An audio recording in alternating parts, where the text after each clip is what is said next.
Shalom saudara-saudaraku yang terkasih dalam Tuhan Yesus Kristus, selamat pagi.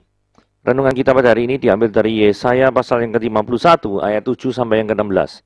Judul renungan kita pada hari ini adalah pengaruh rasa takut. Perasaan takut dapat mempengaruhi cara kita bertindak. Sebagai contoh, penduduk asli Amerika tidak ingin mendengar cemoohan dari orang lain. Untuk menghindari pandangan negatif itu, mereka menggunakan cemoohan itu dengan mengajarkan aturan kemasyarakatan. Aturan itu dipakai oleh para orang tua saat mengajar anak-anaknya tentang apa yang boleh dan tidak boleh dilakukan. Mereka tidak mengancam dengan hukuman bila mereka melanggar aturan itu. Sebaliknya mereka hanya mengingatkan si anak, seluruh orang di desa ini akan membicarakan banyak hal tentangmu jika kamu melanggar aturan itu. Ketakutan memengaruhi perilaku seorang. Namun tidak semua ketakutan dapat membentuk kehidupan seorang menjadi lebih baik. Apa yang menimpa orang-orang Israel menjadi contohnya. Tuhan mengingatkan umatnya untuk tidak takut jika orang lain mengaibkan atau menista mereka. Bahkan Tuhan berjanji akan membela mereka. Sayangnya umat Tuhan tidak percaya. Kata-kata buruk yang diucapkan orang membuat mereka takut dan membuat mereka berkompromi dalam kejahatannya dan melupakan Tuhan. Kitab Amsal pasal yang 29 ayat 25 mengingatkan kita bahwa takut akan manusia hanya akan mendatangkan jerat untuk kita. Bukankah acap kali kita terpaksa berkompromi dengan dosa karena ancaman dari orang-orang di sekitar kita? Apapun alasannya, Tuhan tidak pernah melihat umat pilihannya berkompromi dengan dosa. Tuhan menghendaki agar kita hanya takut kepadanya. Tunduk dan lakukanlah firman-Nya. Siapa yang percaya kepada Tuhan dilindungi. Ketakutan pada manusia berujung kompromi pada dosa. Rasa takut kepada Tuhan akan berujung pada kehidupan. Oke, mari kita membahasnya gitu ya. Ketika yang dilihat mata kita tidak sesuai dengan pengharapan kita, maka disitulah iman bekerja. Ya. Mari kita lihat Yesaya pasal yang ke-51 ayat 7-16. Dengarkanlah aku, hai kamu yang mengetahui apa yang benar, hai bangsa yang menyimpan pengajaranku dalam hatimu. Janganlah takut jika diaibkan oleh manusia dan janganlah terkejut jika dinista oleh mereka. Sebab mengat akan memakan mereka seperti memakan pakaian dan gegar akan memakan mereka seperti memakan kain bulu domba. Tetapi keselamatan yang daripada aku akan tetap untuk selama-lamanya. Dan kelepasan yang kuberikan akan lanjut dari keturunan kepada keturunan. Terjagalah, terjagalah, kenakanlah kekuatan hai tangan Tuhan. Terjagalah seperti pada zaman purbakala, pada zaman keturunan yang dahulu kala. Bukankah engkau yang meremukkan Rahab yang menikam naga sampai mati? Bukankah engkau yang mengeringkan laut, air samudera yang hebat, yang membuat laut yang dalam menjadi jalan, supaya orang-orang yang diselamatkan dapat menyeberang? Maka orang-orang yang dibebaskan Tuhan akan pulang dan masuk ke Sion dengan sorak-sorai. Sedang sukacita abadi meliputi mereka, kegirangan dan sukacita akan memenuhi mereka, duka dan keluh akan menjauh. Akulah yang menghibur kamu. Siapakah engkau, maka engkau takut terhadap manusia yang memang akan mati, terhadap anak manusia yang dibuang seperti rumput? Sehingga engkau melupakan Tuhan yang menjadikan engkau, yang membentangkan langit dan meletakkan dasar bumi, sehingga engkau terus gentar sepanjang hari terhadap kepanasan amarah para orang penganiaya, apabila dia bersiap-siap memusnahkan. Di manakah gerangan kepanasan amarah orang penganiaya tersebut? Dia yang dipasung terbang-gugur dan segera dibebaskan. Dia tidak akan turun mati ke liang kubur dan tidak akan kekurangan makanan. Sebab akulah Tuhan Allahmu yang mengharu-birukan laut, sehingga gelombang-gelombangnya ribut. Tuhan semesta alam namanya. Aku menaruh firmanku ke dalam mulutmu dan menyembunyikan engkau dalam naungan tanganku, supaya aku kembali memendangkan langit dan meletakkan dasar bumi dan berkata kepada Sion, engkau adalah umatku. Saudara, mari kita baca ya. Ayat 7, dengarkanlah aku. Ini ya kalimat yang berwarna merah ya. Siapakah yang selama ini kita dengarkan? Saudara baca tadi barusan cuma 2 kata, dengarkanlah aku. Hari ini kita diminta untuk mendengarkan firman Tuhan. Jadi jangan pernah dengarkan gosip-gosip. Jangan pernah dengarkan kata-kata yang tidak sesuai dengan firman. Sehingga tepat apabila Anda memulai hari Anda dengan mendengarkan firman, dengan membaca firman. Karena dengan jelas 2 kata pertama yang kita bahas hari ini adalah dengarkanlah aku, dengarkanlah Tuhan. Hal yang kedua, hai bangsa yang menyimpan pengajaranku dalam hatimu. Nah, apa yang sebenarnya disimpan dalam hati manusia? Ini penting dan menarik ya. Karena seringkali manusia sering menyimpan dendam, sering menyimpan kebencian, sering menyimpan sakit hati. Atau memang benar di dalam hatimu itu memang nyimpen pengajaran-pengajaran firman Tuhan. Apakah kita memiliki waktu untuk mendalami pengajaran firman Tuhan? Karena bagaimana mungkin kita menyimpan firman Tuhan atau pengajaran firman Tuhan kalau diri kita tidak pernah meluangkan waktu untuk diajar oleh firman Tuhan? Masuk akal ya? Atau waktu yang selama ini kita alokasikan untuk belajar firman, kita habiskan untuk sesuatu yang tidak berguna. Entah apapun itu. Saudara yang mengerti. Saudara, mulai gaya hidupnya diubah. Karena kalau Anda tidak mengubah gaya hidup saudara, maka bagaimana mungkin dalam hatimu itu tersimpan firman? Jangan-jangan selama ini Anda tuh ribut untuk lihat Instagram gitu ya. Checking Instagram, kemudian lihat, waduh gosip show gitu misalkan ya. Jadi Anda itu, apa ya istilahnya, tidak mengisi hidup Anda itu dengan firman. Tapi mengisi hidup Anda itu dengan gosip. Kalau seperti itu, maka saya dapat pastikan, yang disimpan di dalam hatimu, itu adalah gosip, bukan firman. Apakah Anda mau terus seperti ini? Kemudian berikutnya kalimat yang berwarna biru. Janganlah takut jika diaibkan oleh manusia. Orang mungkin bilang, wah semua orang kayak gitu kok. Ya toh, hanya kamu aja orang aneh ini. You know? Nah, saudara gini ya, ketika orang tuh mau mengikuti firman Tuhan, ada saja cibiran dari pihak-pihak yang anti rohani atau anti Tuhan. Itu menghina, mengejek, mempermalukan, itu ada saja. Dengan tujuan supaya apa? Supaya manusia meninggalkan Tuhan. Basically, manusia adalah manusia yang berdosa, yang tidak suka diatur oleh firman Tuhan. Mereka tidak ingin hidupnya itu dikendalikan oleh firman. Mereka pengen kebebasan. Tapi benarkah mereka bebas? Tidak juga. Karena kalau mereka tidak mau dikendalikan oleh firman Tuhan, maka mereka jatuh ke sisi yang berbeda, yaitu dikendalikan oleh hawa nafsu. Ayat 8. Sebab ngengat akan memakan mereka seperti memakan pakaian, dan gegat akan memakan mereka seperti memakan kain bulu domba. Saudara, kata-kata mereka, kata ganti orang ketiga jamak ini ya, ini ditujukan kepada orang-orang yang tadi dilabeli anti rohani dulu. Orang-orang yang kalau misalkan orang berbuat baik apa itu selalu nyinyir, selalu apa namanya nyindir-nyindir. Nah ini orang-orang model seperti ini tuh, keberadaan mereka tidak akan tahan lama.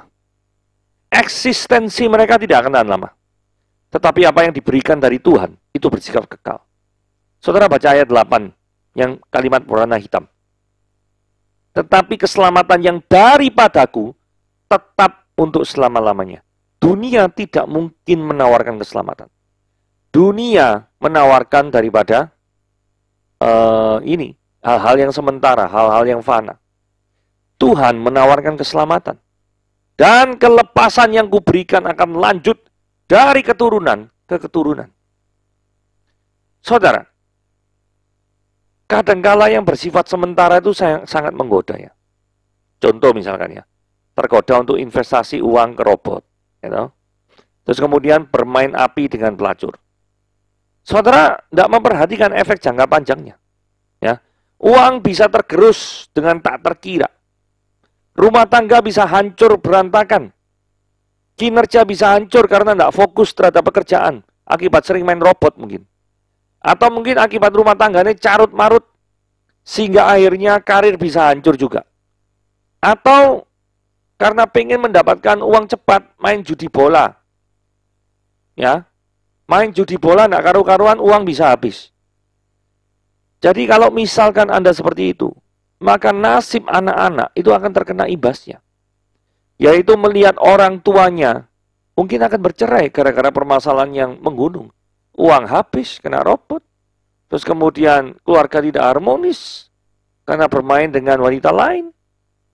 Rumah tangga berantakan karena judi bola. Saudara, yang kasihan adalah anak-anak melihat orang tuanya mengalami pertengkaran. Mereka tidak melihat keharmonisan, tapi mereka melihat kehancuran. Apakah pernah saudara berpikir masa depan mereka seperti apa? Nah, makanya dari itu slide ini saya kasih judul Fana versus Kekal. Biarkan kita mengarahkan pikiran-pikiran kita pada hal-hal yang bersifat kekal, jangan yang bersifat fana. Oke, Kita membahas ini ya, terjagalah, kenakanlah kekuatan. Nah ini ya, bukankah engkau yang meremukan Rahab? Loh, Rahab ini yang kita kenal adalah tokoh Alkitab yang itu ya, tokoh pelacur di Yeriko itu, yang membantu daripada dua pengintai untuk disembunyikan. Lah, apakah Rahab yang di sini itu memiliki pengertian yang seperti itu? Karena agak aneh, engkau meremukan Rahab yang menikam naga sampai mati. Loh, hubungannya Rahab sampai naga itu apa ya? Jadi gini ya, Rahab yang kita kenal biasanya itu huruf Ibraninya itu adalah gini ya, res, ket, sama bet gitu ya. Dengan ini apa ya, nikutnya ini mungkin patah-patah. Jadi patah ini huruf A, Rahab gitu ya, Rahab. Sedangkan Rahab yang ada di sini yang menikam naga sampai mati itu adalah res, he, sama ini adalah bet gitu ya. Jadi ini berbeda. Bet sama V ini hampir sama, cuma bedanya titik ya. Ada titiknya ya V, ada titiknya jadi bet nanti ya. Nah, jadi penulisan huruf Ibraninya itu berbeda. Jadi kalau penulisan huruf Ibraninya berbeda, dapat dipastikan ini Rahab yang dibicarakan, bukan Rahab yang selama ini kita kenal pelacur di Yeriko. Bukan. Rahab ini adalah naga kekacauan betina. Atau mungkin bisa dibandingkan dan Tiamat di Babel, yaitu monster laut yang sangat besar. Nah, Rahab ini dihubungkan dengan Leviathan, binatang yang sangat besar. Nah, yang dimaksud dengan Rahab itu adalah kesombongan atau kecongkakan. Kalau misalnya dikatakan engkau meremukan Rahab, yaitu naga, binatang Leviathan ini sampai mati, itu menunjukkan bahwa kekuasaan Tuhan itu jauh lebih besar daripada monster laut yang selama ini dipercaya oleh orang-orang di Israel yang dikenal dengan Leviathan atau Rahab itu, atau dalam mitologi Babel yang dikenal dengan nama Tiamat. Tuhan kekuasaannya jauh lebih besar daripada itu. Ya. Kemudian, bukankah engkau yang mengeringkan laut, air samudra yang hebat? Nah, berbicara tentang laut lagi ya. Nah, ini Rahab kan penguasa monster laut. Kemudian dikatakan gini, apa buktinya Tuhan itu berkuasa atas laut? Loh, ingat peristiwa Musa. Membuat laut menjadi dalam, jadi jalan. Orang-orang diselamatkan dengan menyeberang.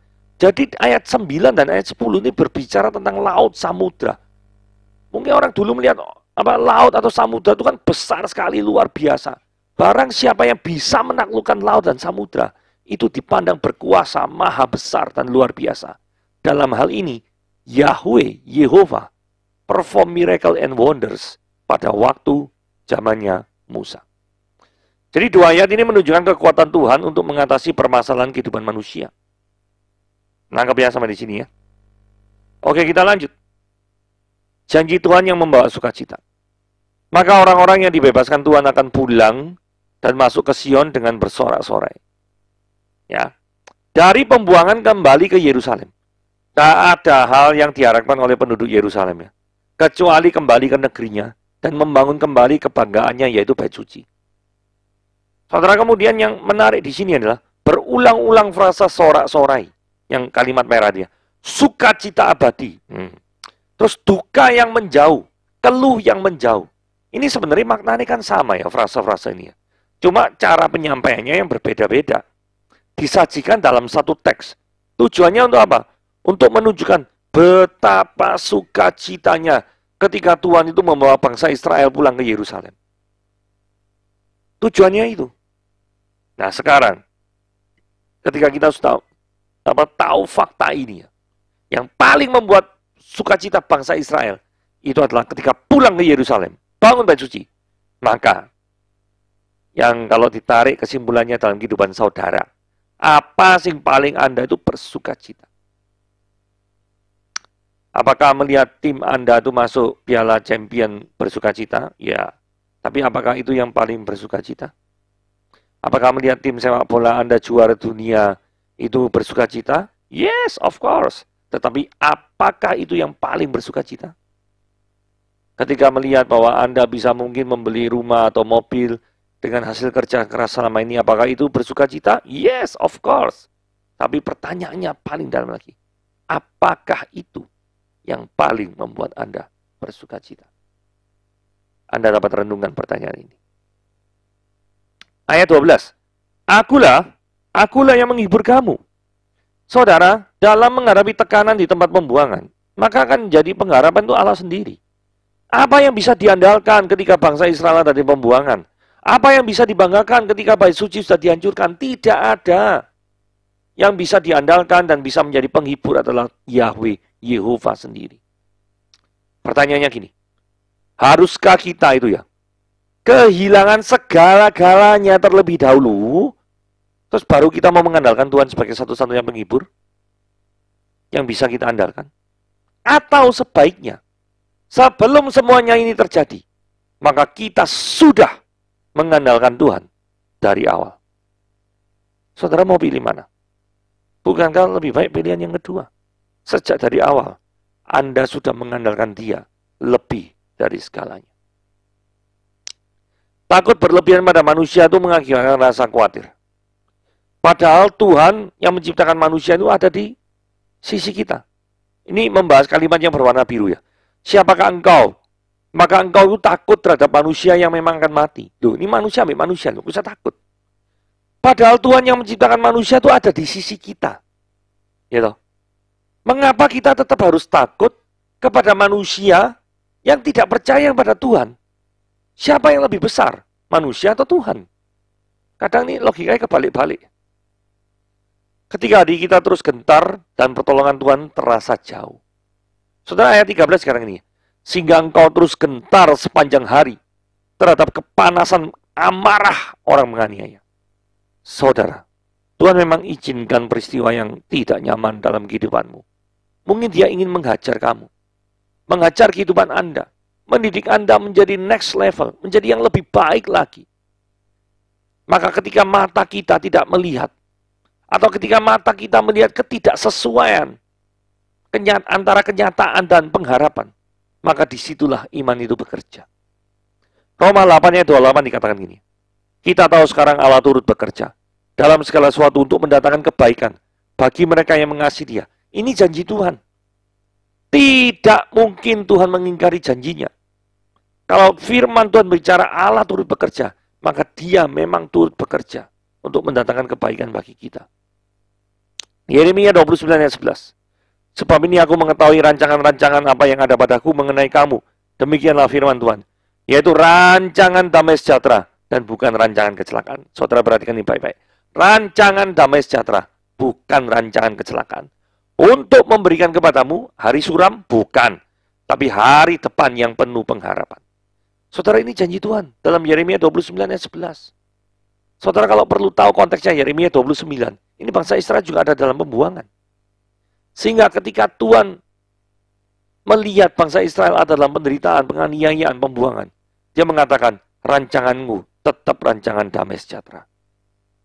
1 Korintus 10 ayat 13, ayat ini terkenal sekali. Pencobaan-pencobaan yang kamu alami adalah pencobaan-pencobaan biasa, yang tidak akan melebihi kekuatan manusia. Sebab Allah itu setia, karena itu Dia tidak akan membiarkan kamu dicobai melampaui kekuatanmu. Pada waktu kamu dicobai, Dia akan memberikan kepadamu jalan keluar, sehingga kamu dapat menanggungnya. Saudara, Tuhan kita bukanlah Tuhan yang jalan buntu, tapi Tuhan yang memiliki jalan yang lancar dan penuh dengan solusi. Mungkin bahkan kita pernah terpikirkan solusi yang Tuhan berikan atas segala permasalahan kehidupan kita. Maka datanglah mendekat kepada Dia, maka solusi akan datang. Percayalah kepada Dia. Tuhan tidak pernah merencanakan kejahatan. Kebesaran Tuhan dan pemeliharanya. Dia yang dipasung terbelenggu dan segera dibebaskan. Dia tidak akan turun mati ke liang kubur dan tidak akan kekurangan makanan. Maksudnya gini ya. Di sini Dia ini ya, kata ganti Dia. Ini merujuk pada bangsa Israel. Yang tidak akan mati. Tidak akan musnah. Tidak akan binasa di tempat pembuangan. Tapi kondisinya itu akan tetap terpelihara kehidupannya. Sekalipun mereka ada di negeri asing. Ayat 15 ini menunjukkan bahwa siapa sesungguhnya yang harus ditakuti oleh bangsa Israel?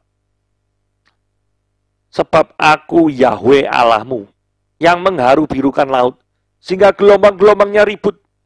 Tuhan Yahweh semesta alam namanya. Nah, saudara, ayat 15 ini bisa kita gali lebih dalam ya. terhadap para penganiaya, bangsa Israel itu takut. Betul ya? Tadi kan banyak cerita seperti itu. Padahal mereka itu manusia ciptaan Yehova, yang pasti akan binasa. Tetapi terhadap Allah Yehova, bangsa Israel tidak takut. Kok tahu tidak takut? Ya cara mereka itu melanggar perintah-perintahnya. Hal-hal seperti ini terjadi kan logika yang berkebalikan semua. Yang seharusnya ditakuti, malah tidak dianggap Yehova. Tapi yang seharusnya tidak ditakuti, bangsa asing, malah ditakuti. Nah, seringkali kita hidup dalam logika terbalik ini. Sehingga mungkin ini yang jadi penyebab hidup kita itu tidak bahagia. Karena kita menjalani logika terbalik. Kita salah konsep dalam menjalani kehidupan ini. Kita takut terhadap seharusnya pribadi yang kita tidak perlu takuti. Tapi kita tidak takut terhadap Allah yang sesungguhnya perlu kita takuti. Itu yang terjadi. Saudara, renungkan itu baik-baik. 16. Aku menaruh firman-Ku ke dalam mulutmu. Bukan perkataan pesimistis yang ada dalam mulut umat Tuhan. Tapi perkataan firman Tuhan yang seharusnya keluar dari mulut orang pilihan. Jadi ada kalimat-kalimat pengharapan, kalimat yang penuh dengan keselamatan, kalimat yang penuh dengan solusi. Hal yang kedua adalah menyembunyikan engkau dalam naungan tanganku. Tuhan yang kita percaya, itu Tuhan yang memberikan perlindungan. Jadi jangan engkau takut. Dia adalah gunung batu kita, kekuatan kita. Yang ketiga, yaitu aku akan kembali membentangkan langit dan meletakkan dasar bumi. Ini bicara Tuhan memulihkan kembali Yerusalem. Allah yang kita percaya adalah Allah yang memulihkan. Bukan Allah yang destruktif. Bukan Allah yang menghancurkan. Tapi Allah yang konstruktif. Allah yang membangun. Hal yang berikutnya yang keempat. Engkau adalah umatku. Kalau ada pemulihan. Kalau Tuhan sudah ada melindungi. Hal yang terpenting adalah kembalinya bangsa Israel. Memiliki relasi sebagai umat Tuhan. Bukan sebagai musuh Allah. Tapi sebagai umat Tuhan. Yang dilindunginya. Ini bagian yang paling penting. Saudara, renungkan baik-baik. Bukankah relasi yang baik dengan Tuhan itu jauh lebih penting daripada relasimu dengan siapapun di dunia ini? Sekalipun Anda memiliki relasi yang hebat, backingan Anda kuat, punya orang kuat di belakang Anda, sehingga Anda membuat Anda tuh memiliki rasa aman. Saudara, tidak ada rasa aman sejati yang bisa diciptakan oleh manusia. Rasa aman yang sejati hanya berada ketika engkau di balik gunung batu yang teguh, Tuhan Yesus Kristus. Oke, sekian renungan pada hari ini. Tuhan Yesus memberkati.